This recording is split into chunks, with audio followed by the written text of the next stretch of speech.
स्वागत है दोस्तों। आज मैं आप लोगों के लिए एक नई कहानी लेकर आया हूँ। उत्तर प्रदेश के एक गांव में धनीराम नाम का एक किसान रहता था। उसके 4 बेटे थे।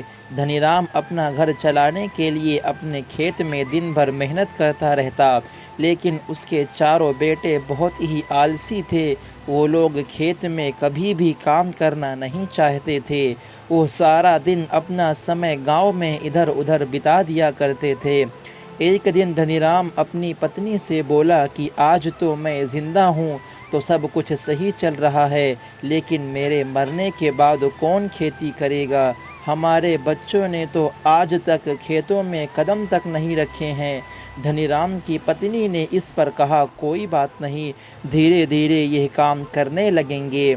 समय गुजरता गया। एक दिन धनीराम की अचानक से तबीयत खराब हुई और वो बहुत ज़्यादा बीमार पड़ जाता है। इस दौरान धनीराम अपनी पत्नी से कहता है कि मेरे चारों लड़कों को मेरे पास बुलाओ, मेरे पास समय बहुत कम है। इतना सुनने के बाद धनीराम की पत्नी अपने चारों लड़कों को उनके पिता के पास बुला लाती है। धनीराम इस बात से बहुत ज़्यादा चिंतित था कि उसके मरने के बाद लड़कों का क्या होगा, इसलिए उसने अपने चारों लड़कों को अपने पास बिठाकर कहा कि मेरे पास जितना भी कमाया हुआ धन था, मैंने वो सारा अपने खेतों के नीचे दबा दिया है।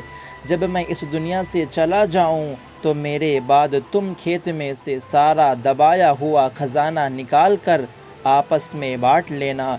इतना सुनने के बाद धनीराम के चारों बेटे बहुत खुश हुए, क्योंकि वो लोग बहुत आलसी थे और उन्हें बिना कुछ किए खजाना मिलने वाला था। कुछ समय बाद धनीराम की मृत्यु हो गई। धनीराम के मरने के बाद उसके चारों बेटे कुदाल लेकर खेत में दबे हुए खजाने को खोदने के लिए निकल पड़े। खेत में पहुंचने के बाद चारों बेटों ने पूरा खेत खोद डाला, लेकिन किसी को भी खजाने जैसा कुछ नहीं मिला। इस बात से वो चारों बहुत निराश हो गए और घर आकर अपनी माँ से गुस्से में कहने लगे कि पिताजी ने खेत में जो खजाने के बारे में बताया था वो एक झूठ था।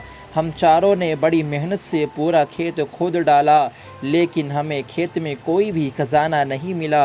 ये सुनकर उनकी माँ बोली कि तुम्हारे पिताजी ने अपने पूरे जीवन में बस ये घर और खेत ही कमाया है, लेकिन मेरे प्यारों बेटों, अब जब तुमने इतनी मेहनत करके पूरा खेत खोद ही दिया है तो अब उसमें बीज भी डाल दो। उसमें तो बहुत ज़्यादा मेहनत भी नहीं है। माँ के बहुत समझाने के बाद वो इस पे राज़ी हो जाते हैं। इसके बाद चारों ने खेत में बीज डाल दिया और माँ के कहे गए अनुसार खेत में समय पर पानी और खाद डालने लगे। समय बीतता गया और कुछ समय बाद खेत में लहलहाती फसल तैयार हो गई। चारों ने मिल के फसल काटी और बाज़ार में बेच दिया।